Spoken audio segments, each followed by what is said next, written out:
नमस्कार, योगा ज्योतिष सब यूट्यूब चैनल में आप सबका हार्दिक अभिनंदन है। और आज का हमारा विषय है वह है त्रिवेणी। त्रिवेणी, इससे पहले भी एक पाठ हम पढ़ चुके हैं त्रिवेणी को लेकर के, कुंभ के स्नान के रूप में। इस वीडियो को पहले वाले को भी देखना आपने। त्रिवेणी, त्रिवेणी क्या है? इन तीन इसमें वेणी, तीन इसमें नदियां हैं, तीन नदियां और तीन प्रकार की ऐसे चोटियां हैं। वेणी, इसको चोटी को भी बोलते हैं। तीन चोटी है। तीन चोटियां कैसी है, तीन नदियां कैसी है, वो आप समझेंगे। श्रीमद् भगवत गीता का नाम आपने सबने सुना होगा। श्रीमद् भगवत गीता को मुख्यतः तीन भागों में बांटा गया। श्रीमद् भगवत गीता को तीन भागों में बांटा गया। पहला है, यानी पहला अध्याय 1 से लेकर के 6 नंबर तक के जो चैप्टर है वो क्या कहलाते हैं? कर्म योग। कर्म योग प्रधान है ये।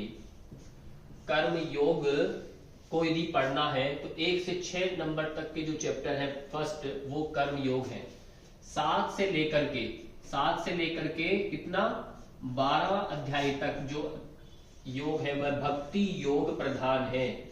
भक्ति योग। जब बात करते हैं 13 से 18वें अध्याय तक के जो विशेष है वो है ज्ञान योग। ज्ञान योग, ये आपको अभी जानकारी मिली। यानी गीता में मुख्य 3 प्रकार के योग हैं, कर्म योग, भक्ति योग, ज्ञान योग। इन्हें जब तीनों जब एक साथ हमारे जीवन में आते हैं तो इसको बोलते हैं त्रिवेणी। यानी त्रिवेणी से अभिप्राय, यानी तीनों को, कर्म योग को भी आपने आत्मसात करना है। केवल कर्म योग करने से मुक्ति नहीं है। भक्ति का ही केवल काम करेंगे तब भी बैलेंस नहीं बनेगा। ज्ञान का काम करेंगे तब भी बैलेंस नहीं बनेगा। इनको कंप्लीट पूरा जानना पड़ता है। जब ये तीनों हमारे जीवन में घटित होते हैं तीनों, तब एक योग अपने आप स्वतः उत्पन्न होता है। उसका नाम है राजयोग। कौन सा योग है? राजयोग। आपको राजयोगी बनना है तो आपको कर्म योगी भी बनना पड़ेगा, भक्त योगी भी बनने पड़ेगा, ज्ञान का भी आपके अंदर प्रादुर्भाव चाहिए, अनुभव चाहिए, तब जाकर आप राजयोगी बनेंगे। मैंने अभी कुछ देर पहले पहले वीडियो में एक बताया था, हमारे नासिका जो नाक है, जब हम अनुलोम विलोम करते हैं इसमें 2 भाग रहते हैं जैसे, ठीक है, यहां पर पूरा छेद है, ये पूरा आपका भाग है। तो इसमें जो राइट वाला जो भाग है, ये आप इसको मैं लिखता हूं राइट, इधर का आर से समझिए राइट, एल मतलब लेफ्ट, आपका लेफ्ट नोस्ट्रिल है। राइट नोस्ट्रिल जो है ये कर्म योग प्रधान होती है। राइट वाला जो पार्ट है ये कर्म योग प्रधान होता है, और लेफ्ट वाला जो पार्ट होता है ये भक्ति योग प्रधान होता है। भक्ति योग। अब जिस व्यक्ति की राइट नोस्ट्रिल ज्यादा चलती है वो कर्म योगी होता है। वो व्यक्ति कर्म करने में बलिष्ठ होता है, ऐसे काम करेगा, साहसी काम करेगा, क्योंकि ये बुद्धि परक है, कर्म करता है, वो कर्म पर ध्यान देता है। जिसकी लेफ्ट नोस्ट्रिल एक्टिव होती है वो इमोशंस होते हैं उसमें, वो भक्ति को प्रधानता देता है, भक्ति करता है, खूब करता है। इसलिए राइट नोस्ट्रिल पुरुष प्रधान मानी जाती है, लेफ्ट नोस्ट्रिल स्त्री प्रधान मानी जाती है। स्वर शास्त्र में कहा जाता है कि राइट नोस्ट्रिल चले तो पुत्र की प्राप्ति, लेफ्ट नोस्ट्रिल चले तो स्त्री की प्राप्ति, यानी बेटी की प्राप्ति होती है। तो ये एक विज्ञान अपने आप में, कर्म योग और भक्ति योग। जब ये दोनों स्वर चलते हैं तो एक योग बनता है मिडल वाला, वही यही है ये ज्ञान योग वाला।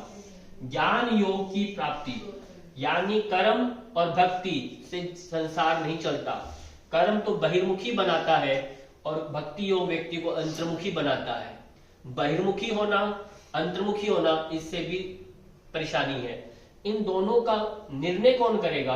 तो वो ज्ञान योग करता है। ज्ञान से उसको अच्छे बुरे की समझ आती है कि मेरे को बाहर कितना रहना है, अंदर, यानी मध्यस्थ रहना। वीतरागी बनना पड़ता है व्यक्ति को, न तो रागी हो न वैरागी, वीत राग का मार्ग अपनाना पड़ता है, वो है ज्ञान योग। ज्ञान योग जब उत्पन्न होता है, ज्ञान से वह अच्छे बुरे की समझ अपने अंदर पैदा करता है। बुद्धि युक्तो जहातीये उभय सुकृत दुष्कृते तस्माद योगाय युजस्व। योग है कर्मसु कौशलम की जो परिभाषा तब चरितार्थ होती है तब जाकर के आप राजयोग को प्राप्त करेंगे। जब आप ज्ञान योग, कर्म योग, भक्ति योग तीनों को जब पूर्णतः से प्राप्त करते हैं तब राजयोग घटित हो जाता है, यानी आपका आज्ञा चक्र स्वतः ही जागृत हो जाता है। इसे बोला थर्ड आई। इसके लिए यत्न है, प्रयत्न है, हमें एक लंबे समय तक अभ्यास करना पड़ता है। तो ये है वास्तव में त्रिवेणी। इस पर यदि आप काम करते हैं तो आपका अपने आप कुंभ स्नान हो जाएगा। हमें इस पर काम करना है, कर्म पर, भक्ति पर। इसलिए क्या करना, नियमित योग करना है, नियमित ध्यान करना है, स्वयं के साथ जुड़ना है। यदि आप ऐसा करते हैं तो देश का ही नहीं, अपने पूरे समाज के लिए, स्वयं के लिए आप उपकार करते हैं। तो आज के लिए इतना ही है संदेश। त्रिवेणी को आपने जाना, और अच्छा लगे कमेंट करके जरूर बताया करें। सबको प्रणाम, धन्यवाद।